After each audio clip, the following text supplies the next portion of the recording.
Nós vamos começar hoje uma série, A Igreja Relevante. O que é uma igreja relevante? O que é uma igreja que faz diferença?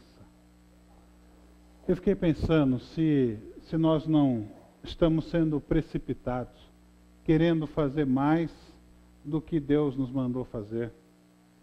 Alguns têm dito ou pensado que será que esse mês missionário não é algo grande demais para a nossa igreja? Não é muita areia para o nosso caminhãozinho?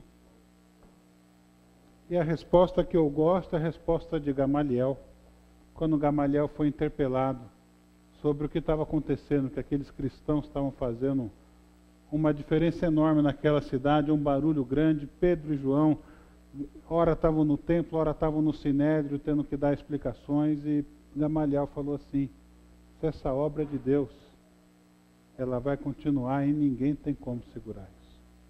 Se ela é do homem, ela vai murchar rapidinho.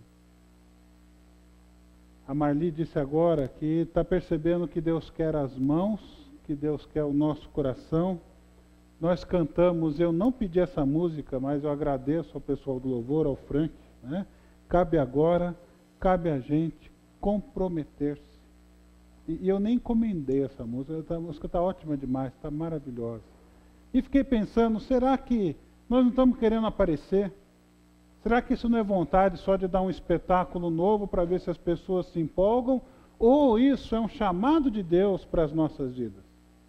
Será que a igreja que Deus planejou para que fosse igreja, era para ser uma igreja relevante?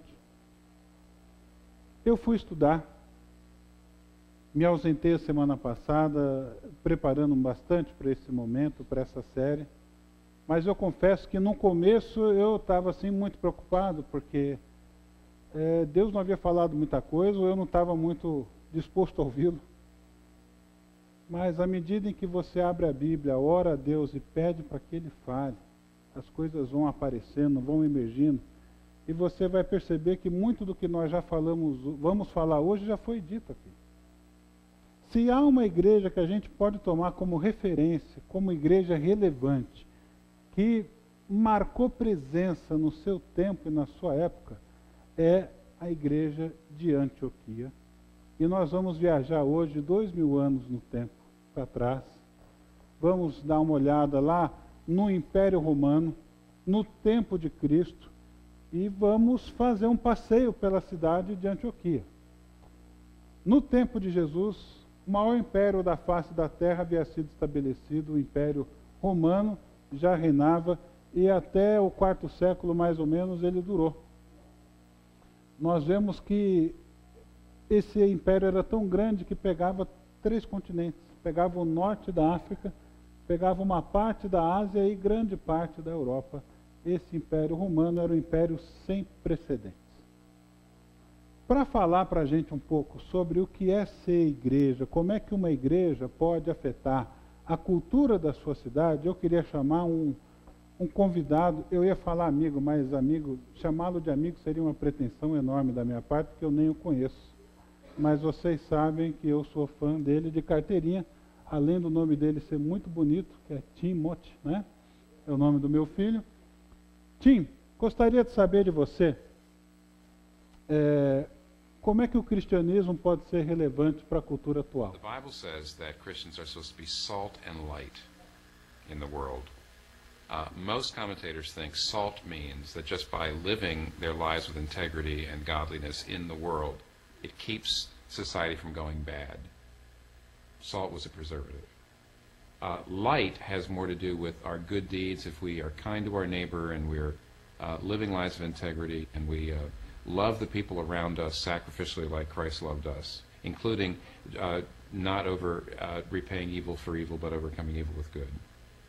Both Jesus in Matthew 5 and Peter in 1 Peter 2 say that the Gentiles and the pagans, as it were, will see our good deeds and be attracted to God, will glorify God because of us. So if we just simply live godly lives in the world, it has an impact on culture. But also, we are in discipling people. We are supposed to tell bankers and artists and lawyers and people in business that they have to bring their Christian gospel shaped understanding of things to bear on not just their private life, but their public life.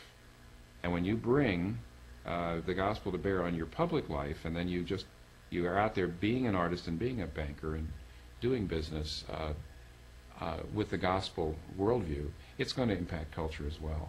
So most of the ways in which the church is relevant to culture is significant and powerful, but in many ways through the individual members of the body of Christ, not so much the church, qua church, coming in and saying, here's how the culture needs to go. Veja só que interessante. Ele está dizendo então que o cristão é chamado para ser sal, para ser luz. Ele compara isso tanto à proclamação do que é o Evangelho, quanto ao viver o Evangelho, e que isso fará a diferença.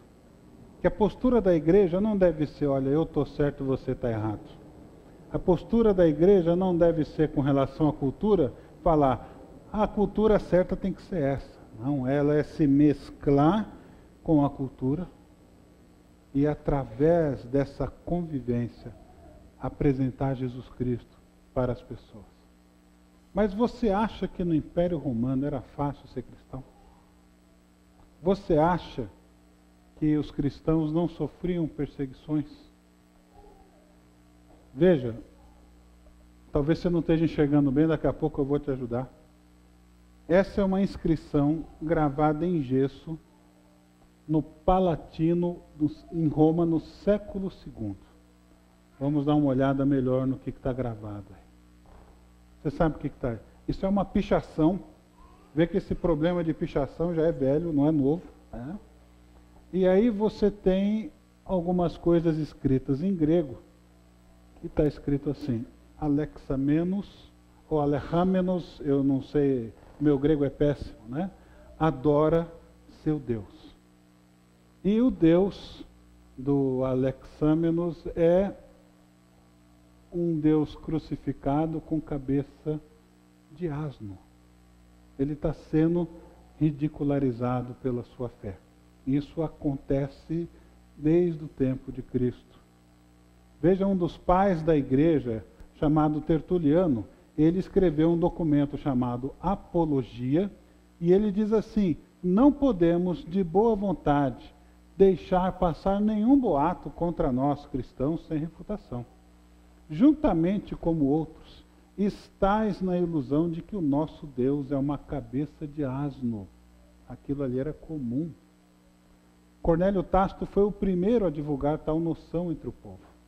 Então ele toma partido, e nesse documento que você encontra na internet hoje, vários capítulos ele faz uma defesa do que é a fé cristã.